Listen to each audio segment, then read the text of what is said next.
Ji Bismillahirrahmanirrahim. And last class we discussed the basics of IELTS writing exam, and along with that we discussed that how to write the summary. Crux ये था कि 150 words students have to write on a picture. This picture can be of 7 different types. तो मैं सबसे पहले बता चुका. फिर मैंने ये भी बताया कि कितने स्टेप्स में इसको आंसर करना है. 5 स्टेप्स मैंने अलग से समझा है. आज मैं step number 1 की बात कर रहा हूँ. That the first step that we have to work on is the introduction writing. आज इंट्रोडक्शन का तरीका सीखेंगे. इंट्रोडक्शन राइटिंग में हम लोगों ने ये डिस्कस किया था that we should write introduction with paraphrasing method. Paraphrasing method से हम अपना इंट्रोडक्शन लिखेंगे. पैराफ्रेजिंग मेथड में मैंने आपको ये समझा दिया था that पैराफ्रेजिंग मेथड के अंदर जब हम बात करते हैं पैराफ्रेजिंग मेथड की, तो पैराफ्रेजिंग मेथड में सर ने आपको समझाया था कि वी रीवर्ड दैट. हम रीवर्ड करते हैं अपने रीवर्डिंग मेथड कहते हैं. रीवर्ड कर देते हैं हम किसको? हम रीवर्डिंग मेथड यूज करते हैं. और रीवर्ड किसको करते हैं? First sentence of the question, इसको रीवर्ड करेंगे और इसमें हम ऐड कर देंगे किसको? ऐड हम कर देंगे टाइटल ऑफ द पिक्चर को. Title of the picture. और अगर टाइटल ऑफ द पिक्चर नहीं है कोई, मैंने बताया था कि आप टाइटल ऑफ द पिक्चर को छोड़ भी दें, इससे कोई फर्क नहीं पड़ता है. अगर टाइटल है तो ऐड कर दें, नहीं है तो छोड़ दें. इसके अलावा बहुत सी बातें मैंने लिखवाई. अगर किसी बंदे को चाहिए इंट्रोडक्शन राइटिंग का या स्टेप्स ऑफ राइटिंग समरी, तो प्रीवियस रिकॉर्डेड लेक्चर्स में जा ले, यूट्यूब पे भी पढ़े हुए, वहां पे लिख रहे steps of writing IELTS writing exam task 1 summary. तो उसमें सारे स्टेप्स मेंशन है, उसमें मैंने एक एक बात समझाई हुई है. फिर मैंने ये बताया था कि इंट्रोडक्शन राइटिंग को प्रेजेंट टेंस में करेंगे, हमेशा इंट्रोडक्शन प्रेजेंट टेंस में लिखेंगे. फिर मैंने कहा था पैराफ्रेजिंग मेथड को यूज करेंगे. फिर मैंने कहा था कि इसका एक पैराग्राफ है. फिर मैंने कहा था इस पे आप 2 मिनट लगाएंगे, 1 पैरा. और सर ने फिर समझाया था that सिर्फ 2 मिनट लगाएंगे आप, इसके ऊपर 2 मिनट से ज्यादा आप नहीं लगाएंगे. Is it clear? तो उसकी बुनियाद पर मैं आज अपना इंट्रोडक्शन लिखने के वास्ते जा रहा हूँ. जब मैं इंट्रोडक्शन लिखता हूँ, I am not concern with what picture is saying. Picture के अंदर वेरिएबल्स क्या हैं, पिक्चर के एक्स एक्सिस पे क्या है, वाई एक्सिस पे क्या है, ईयर कौन सा है. I am not concern with anything. Yes, जब मैं ओवरव्यू लिखूंगा तो मैंने उस वक्त समझाया था कि I will be concerned with the trends and I will be concerned with the fashions, customs or the variations or the changes. उन सब चीजों को मैं जरूर एड्रेस करूंगा, लेकिन इंट्रोडक्शन है बिल्कुल भी नहीं, ताकि हमारा टाइम बच जाए. अब मैं जिस क्वेश्चन पे आ रहा हूँ, क्वेश्चन खोलता हूँ आपके सामने ताकि आपको नजर आए क्वेश्चन में क्या है और हमने इंट्रोडक्शन कैसे लिखना है. So come on the booklet question. आपके सामने डिस्प्लेड है बुकलेट का question. What the question says. Question कहते हैं the graph below shows the differences in the wheat export over 3 different areas. ये जो आपका ग्राफ है, ये 3 डिफरेंट एरियाज में वीट एक्सपोर्ट्स को रिप्रेजेंट कर रहा है या शो कर रहा है. Write a report to university lecturer describing the information shown below. 150 words में आप यूनिवर्सिटी लेक्चरर को एक लिखेंगे रिपोर्ट. और this same report will be known as your summary answer. अब अगर यहाँ पे ध्यान करें तो इस पिक्चर के एक्स एक्सिस पे दी हुई है क्वांटिटी. हमारा कोई ताल्लुक नहीं इसके साथ जब हम इंट्रोडक्शन राइटिंग करते हैं. इसके बॉटम पे दिए हुए हैं आपको ईयर्स. इन ईयर्स को एक्सप्लेन करने के हवाले से इनके साथ हमारा कोई ताल्लुक नहीं है. बॉटम पे हमें दिए हुए हैं countries, Australia, Canada, European community. हमारा कोई ताल्लुक नहीं है इनके साथ जब हम बात करें introduction. We would be having some link with them in explanation and overview, but having no link with them when we talk about the introduction, right? Is it fine? अब मैं जब इसका इंट्रोडक्शन लिखूंगा तो मैंने जो पैराफ्रेजिंग मेथड यूज करने हैं, उस पैराफ्रेजिंग मेथड में मैं किस किस चीज को रीवर्ड करूंगा. Here is the first sentence of this specific question. ये आपका आ गया पहला sentence of this specific question. The graph below shows the differences in the wheat export over 3 different areas. और ये आपका आ गया टाइटल ऑफ द पिक्चर, जो आपको सर ने समझाया है कि जब हम लिखेंगे इंट्रोडक्शन तो हम किन 2 चीजों को ऐड करेंगे. ये देखिए, number 1 first sentence of the question, and number 2 किसको रीवर्ड करेंगे? टाइटल ऑफ द पिक्चर को. जब इन 2 चीजों को हम आपस में सम अप करेंगे तो हम क्या लिखेंगे? इन दोनों को मिला के हम लिखेंगे अपना इंट्रोडक्शन. मैंने बताया था अगर टाइटल ऑफ द पिक्चर होगा तो 30-35 वर्ड्स का इंट्रोडक्शन बनेगा. और अगर टाइटल ऑफ द पिक्चर नहीं होगा किसी क्वेश्चन में तो 20 से 25 वर्ड्स का भी एक स्पेसिफिक इंट्रोडक्शन बन सकता है. अब जब हम इसकी बात करते हैं तो आए पिक्चर पे वापस जाते हैं और रीवर्डिंग करना सीखते हैं. हम आगे पिक्चर पे वापस. अब हम करेंगे क्या रीवर्डिंग में? यहाँ पे लिखा हुआ है दी ग्राफ. हम दी ग्राफ की जगह वर्ड यूज कर लेते हैं the line chart. Line chart shows, हम इसकी जगह लिख देते हैं आई लूज ट्रेड्स। जो Great. लोग क्लास में बैठे हुए हैं लिखते जाएं, जो मैं चेंज करता जा रहा हूं करते जाएं। So the graph, sorry graph की जगह मैं कह रहा हूं the line chart shows I loose trades. अब यहाँ पे लिखा हुआ है डिफरेंसेस। याद रखिएगा जब दो वेरिएबल्स आपस में कॉरेस्पॉन्ड कर रहे होते हैं और कंपैरेटिवली चल रहे होते हैं तो उसके लिए हम क्या वर्ड यूज करते हैं, कंपैरेटिव एनालिसिस। ठीक है जी, आगे चल। वीट वीट रहेगा, एक्सपोर्ट एक्सपोर्ट रहेगा, थ्री थ्री रहेगा।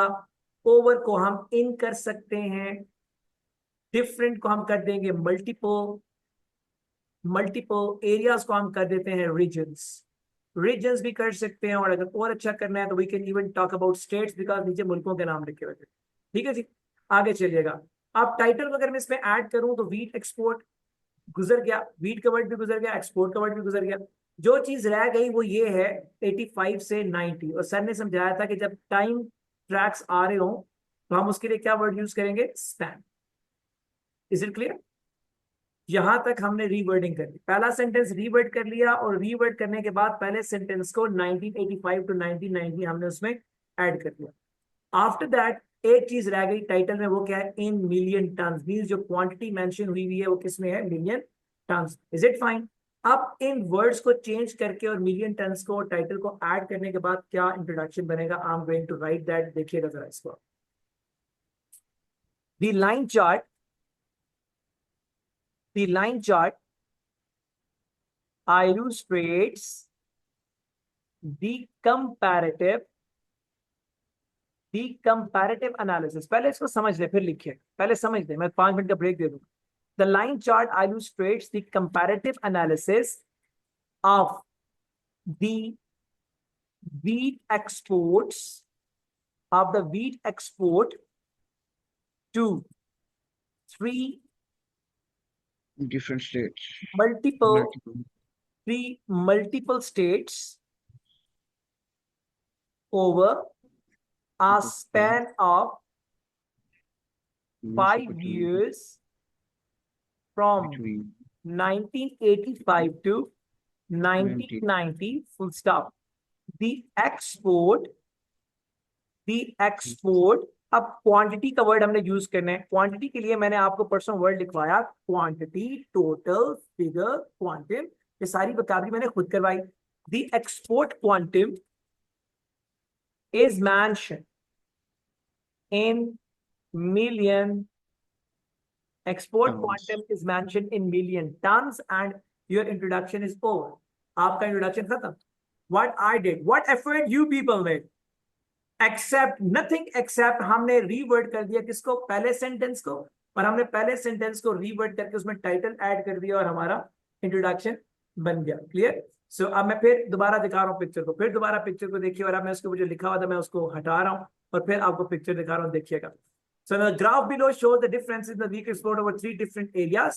Wheat export 1985 to 1990 in million tons. What wheat we have written?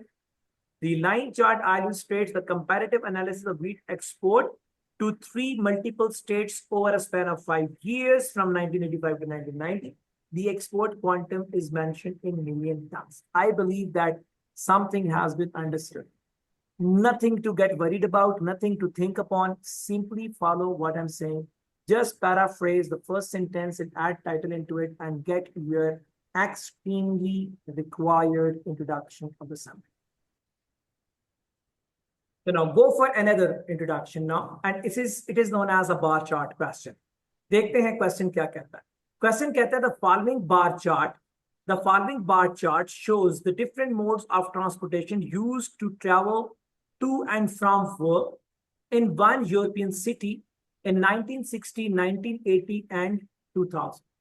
Following bar chart show कर रहा है कि जो डिफरेंट मोड्स ऑफ ट्रांसपोर्टेशन है वो यूज किए गए हैं एक यूरोपियन सिटी में 1960 से 2000 तक ऑफिस जाने और आने के लिए। तो कौन ऑफिस जाता होगा, वर्कर्स। टाइटल क्या कहता है, transportation mode in Europe, European city 1960 to 2000। अगर आप गौर करें तो ऊपर वाले पहले सेंटेंस में ट्रांसपोर्टेशन मोड भी हो गया, या यूरोप भी हो गया, सिटी भी हो गया, और 1960 टू 2000 भी हो गया। इसका मतलब होल टाइटल इज कवर्ड, पूरे का पूरा टाइटल जो है वो कवर हो चुका है। अगर पूरे का पूरा टाइटल कवर हो चुका हुआ है तो अब हम जब इंट्रोडक्शन लिखने के लिए जा रहे हैं तो उसके अंदर टाइटल नहीं आ रहा कम से कम। अब जब टाइटल नहीं आ रहा तो हमें इसी पहले सेंटेंस को ही रीवर्ड करना है, और इसी को रीवर्ड करने के बाद हम क्या बनाएंगे अपना इंट्रोडक्शन। मिसाल के तौर पे द फॉलोइंग बार चार्ट हम कह देते हैं ग्राफ। आप लोग नोट कर लें, ग्राफ shows, illustrates, है ना, illustrates, is it clear?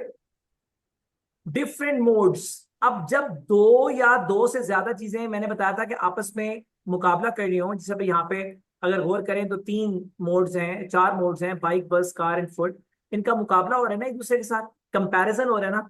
तो मैंने कहा था जब कंपैरिजन होगा तो हम वर्ड यूज करेंगे comparative analysis. illustrates the comparative analysis, is it fine? Of different, different की जगह क्या लिखेंगे, multiple. Modes, methods, used, adopted, used, adopted, transportation, travel, travel या ट्रैवलिंग, है ना। ऑफिस कौन जाता है, वर्कर्स, वर्कर्स, यस है ना।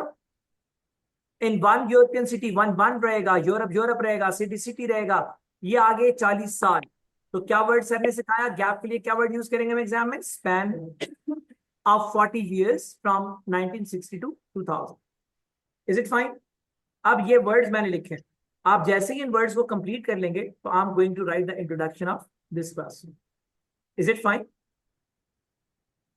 चलिए वर्ड्स को लिखिए, वर्ड्स को लिखिए और फिर मैं इसका बनाऊं introduction. Now proceed to write the introduction. अब हम जा रहे हैं उस तरफ। हम क्या लिखेंगे, the graph illustrates the comparative analysis of the multiple methods of traveling adopted by the workers in one European city over the span of 40 years from 1960 to 2000। अब मैं लिख रहा हूं इसको, अब मैं आप लोगों के लिए लिखता हूं, आप इसको ध्यान से देखें। चलिए, इट इज क्वेश्चन नंबर 1, है ना। ये है क्वेश्चन नंबर 1 जो मैंने आपके लिए किया, क्वेश्चन नंबर 1। आगे चलिए, और अब है क्वेश्चन नंबर 3, 2 आपका क्वेश्चन नंबर 3। चलिए जी, मैं लिख रहा हूं, दी graph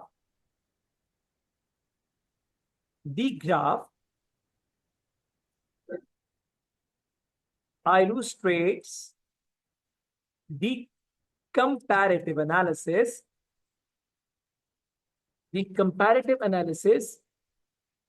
of multiple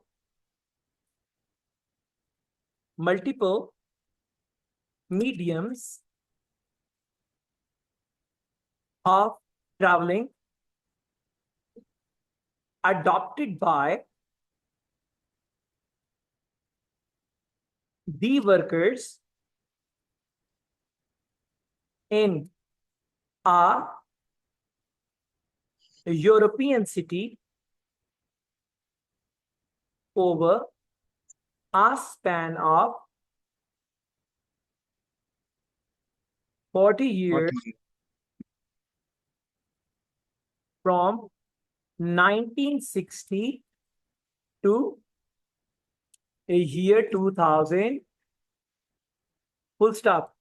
What I did, I simply reworded the first sentence of the question, और टाइटल को उसमें ऐड करना था, मगर अनफॉर्चुनेटली टाइटल चूंकि पहले ही कवर्ड था तो इससे उसको ऐड करने की जरूरत पेश नहीं आई।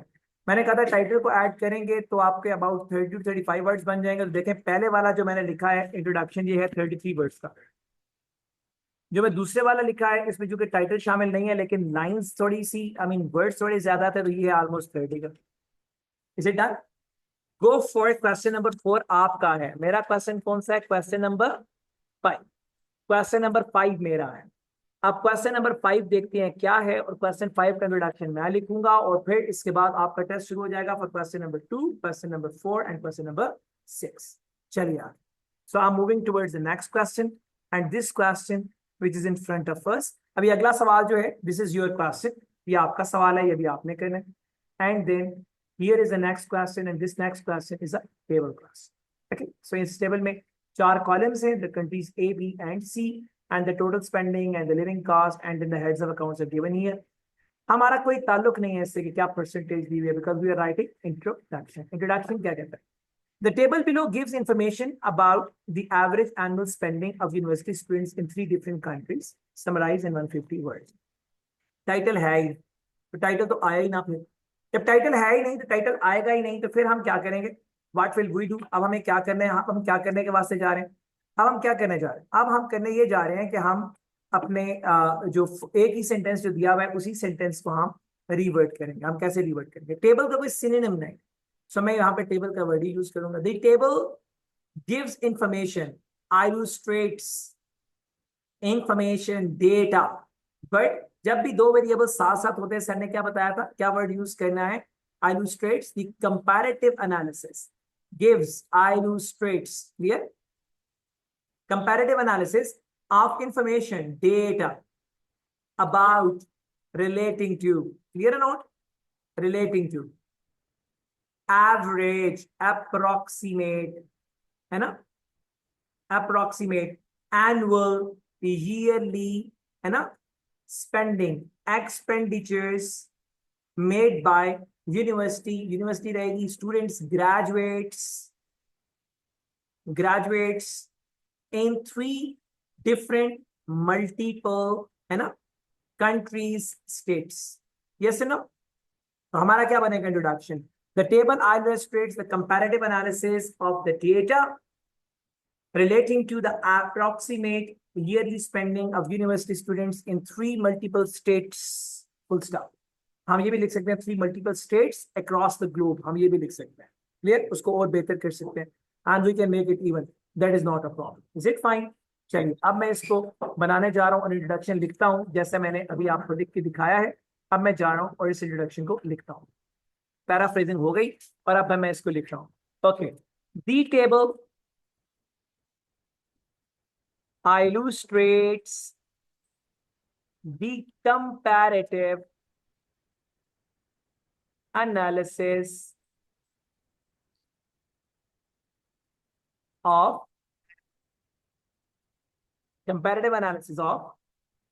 वापस जाऊं, मैं पहली लाइन भूल गया।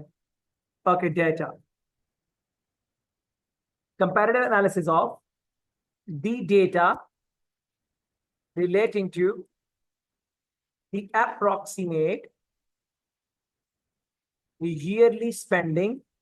तो स्पेंडिंग हमने कहते थे expenditures, yearly approximate yearly expenditures made by, जो के करते हैं, made by the university graduates in 3 multiple states across the globe. Okay, full stop. And we have completed the introduction.